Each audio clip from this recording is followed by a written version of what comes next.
Hello, आप सभी का स्वागत है हमारे इस नए वीडियो में। और आपको पता है कि इस वीडियो में हम बहुत ही कॉम्प्लिकेटेड सिचुएशंस को डिस्कस करते हैं। तो क्वाड्रेटिक इक्वेशन में 90% बच्चों की जो प्रॉब्लम होती है कि सर क्वाड्रेटिक इक्वेशन हो या फिर linear equation in two variables हो, उसमें हम इक्वेशंस का फॉर्मेशन नहीं कर पाते। तो उसके पीछे का जो मेन रीजन है, आप क्वेश्चन को रीड करिए, तब आपके वर्ड्स प्रॉब्लम आराम से सॉल्व होंगे। सारा खेल इक्वेशन के फॉर्मेशन का होता है, इक्वेशन को सॉल्व करना ईजी हो जाता है। तो हम चलेंगे और सीखेंगे। हमारे पास जो पहला क्वेश्चन है वो टाइम और डिस्टेंस से रिलेटेड। तो टाइम और डिस्टेंस से रिलेटेड कुछ हमारे पास बेसिक्स हैं कि जो डिस्टेंस होता है वो होता है स्पीड इनटू में टाइम, और जो स्पीड होता है ये होता है डिस्टेंस अपॉन में टाइम। आप स्पीड निकालना हो आप टाइम को इधर भेज दीजिए, और वैसे ही सिमिलरली अगर हमको टाइम निकालना होगा तो ये हो जाता है डिस्टेंस अपॉन में स्पीड। तो ये हमारे तीन बेसिक या फिर लोअर क्लासेस की बातें हैं कि डिस्टेंस इक्वल टू में होता है स्पीड इनटू टाइम।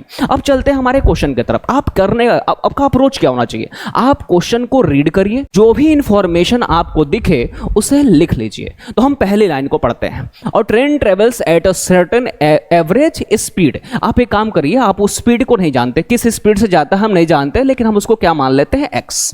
हमने उस सर्टेन इस एवरेज स्पीड को एक्स मान लिया।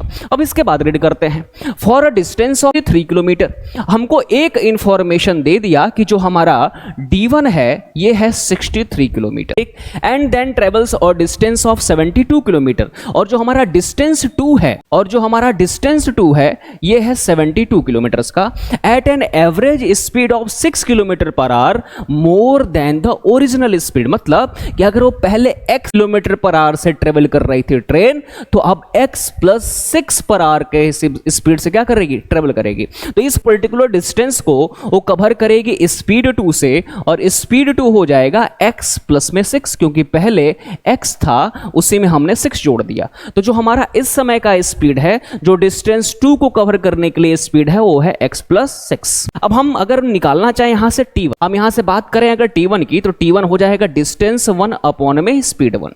तो जो हमारा डिस्टेंस 1 है ये है 63 किलोमीटर्स, और जो हमारा स्पीड 1 है ये है x।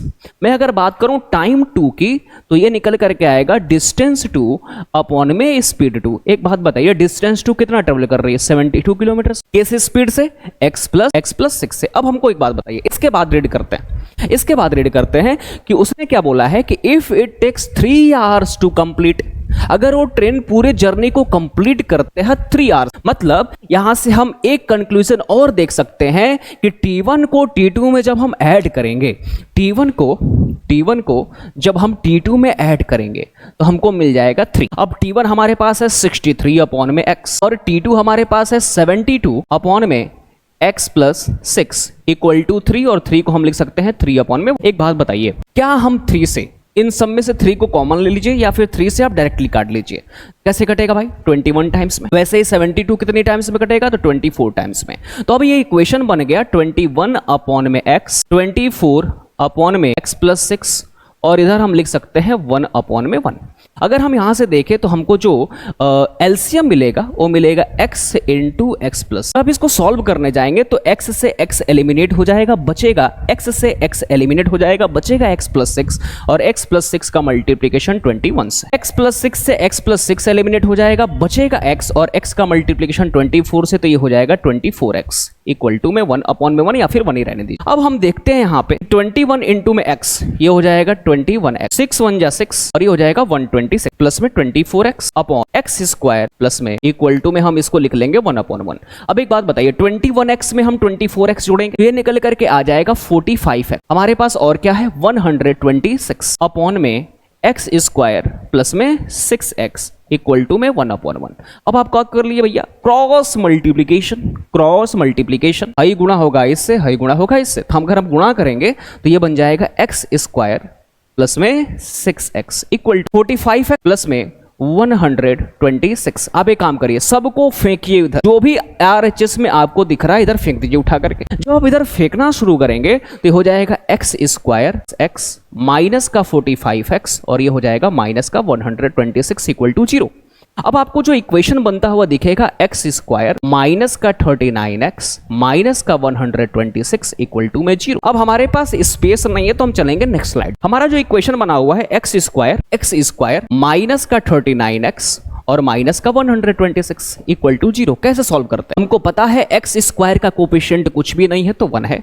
इस 1 का मल्टीप्लिकेशन माइनस 126 से करिए, तो जब हम 1 का मल्टीप्लिकेशन माइनस 126 से करेंगे तो हमको मिलेगा माइनस का 126। ये माइनस ये बताता है कि फैक्टर्स का आप डिफरेंस लेंगे, फैक्टर्स का आप डिफरेंस लेंगे। अब फैक्टर्स लिखिए भाई, 1 से कटेगा 126 बार में, 2 से कटेगा 2 छक्के 12 2 तिहाई 6 और 3 से जो ये कटेगा 3 चौको 12 3 दूना 6। अगर आप ध्यान देंगे तो आपको ऐसे दो फैक्टर्स मिल चुके हैं। कौन कौन से? 43 और 3। अगर आप 43 में से 3 को माइनस करेंगे तो 39 आएगा, वहीं 3 में से अगर आप 43 को माइनस करेंगे तो माइनस का 39 आएगा। अरे भाई छोटी वैल्यू में से हम बड़ी वैल्यू माइनस कर रहे हैं, यहां माइनस लग गया। बड़ी में से छोटी को माइनस कर रहे हैं तो प्लस में ही रहा। अब एक बात बताइए, इसको हम लिख सकते हैं एक्स स्क्वायर प्लस का 3x माइनस का 43x माइनस का 126 इक्वल टू 0। अब यहां आप देखेंगे तो आपको एक कॉमन वैल्यू मिल रही हो कि x, तो x इंटू एक्स प्लस। आप एक काम करिए, यहां से भी 43 को कॉमन लीजिए, यहां से भी 43, लेकिन माइनस 43 को। और जब भी माइनस में से माइनस बाहर आता है ना तो अंदर प्लस बचता है। जब भी माइनस में से माइनस आता है तो अंदर प्लस बचता है। तो एक ब्रैकेट में हमको मिलेगा x माइनस 43 और एक ब्रैकेट में मिलेगा हमको x प्लस 3 इक्वल टू 0। अब दो वैल्यूज का जो मल्टीप्लीकेशन है वो किसके इक्वल है? तो 0 के। तो एक बार आप x माइनस 43 को 0 के बराबर करिए, x माइनस 43 इक्वल टू 0। तो यहां से x की वैल्यू आ जाएगी 43, क्योंकि माइनस 43 को जैसे ही उठा के नचा के इधर फेंकोगे तो प्लस का 43 हो जाएगा। और जब हम x प्लस 3 को 0 के बराबर करेंगे तो x की वैल्यू माइनस 3 होगी, जो स्पीड होती है ये कभी नेगेटिव नहीं हो सकता। तो x की वैल्यू कितनी आ गई? 43। x की वैल्यू हमको मिल गई 43। तो उम्मीद है आपको समझ में आया है। आपको करना क्या है कि जो भी सबसे पहले क्वेश्चन को रीड करिए, रीड करने के बाद जो भी इंफॉर्मेशन आपको मिलता जाए उसको लिखते जाइए। दूसरी बात, जो इंफॉर्मेशन हो लेकिन उसकी एक सर्टेन वैल्यू ना हो तो उसको आप किसी एक वेरिएबल से डिनोट करिए। जैसे हमारे पास एवरेज स्पीड नहीं था, हमने उस एवरेज स्पीड को x मान लिया, ठीक। और आपके पास थोड़ी सी बेसिक बातें ये पता होनी चाहिए कि जो डिस्टेंस होता है वो स्पीड इनटू टाइम होता है, जो टाइम होता है वो डिस्टेंस अपॉन स्पीड होता है, और जो स्पीड होता है वो डिस्टेंस अपॉन टाइम होता है। तो हमने t1 कैसे निकाला? d1 अपॉन s1 से। हमने t2 कैसे निकाला? t2 अपॉन में s2 से। और हम जानते हैं कि इसको जो टोटल टाइम लग रहा है जर्नी कंप्लीट करने में वो 3 आवर्स लग रहा है। तो t1 प्लस में t2 की वैल्यू आ गई 3, और हमने एक इक्वेशन बनाया और इस इक्वेशन को मिडिल टर्म स्प्लिट से सॉल्व करने लायक था, तो मिडिल टर्म स्प्लिट से हमने सॉल्व किया।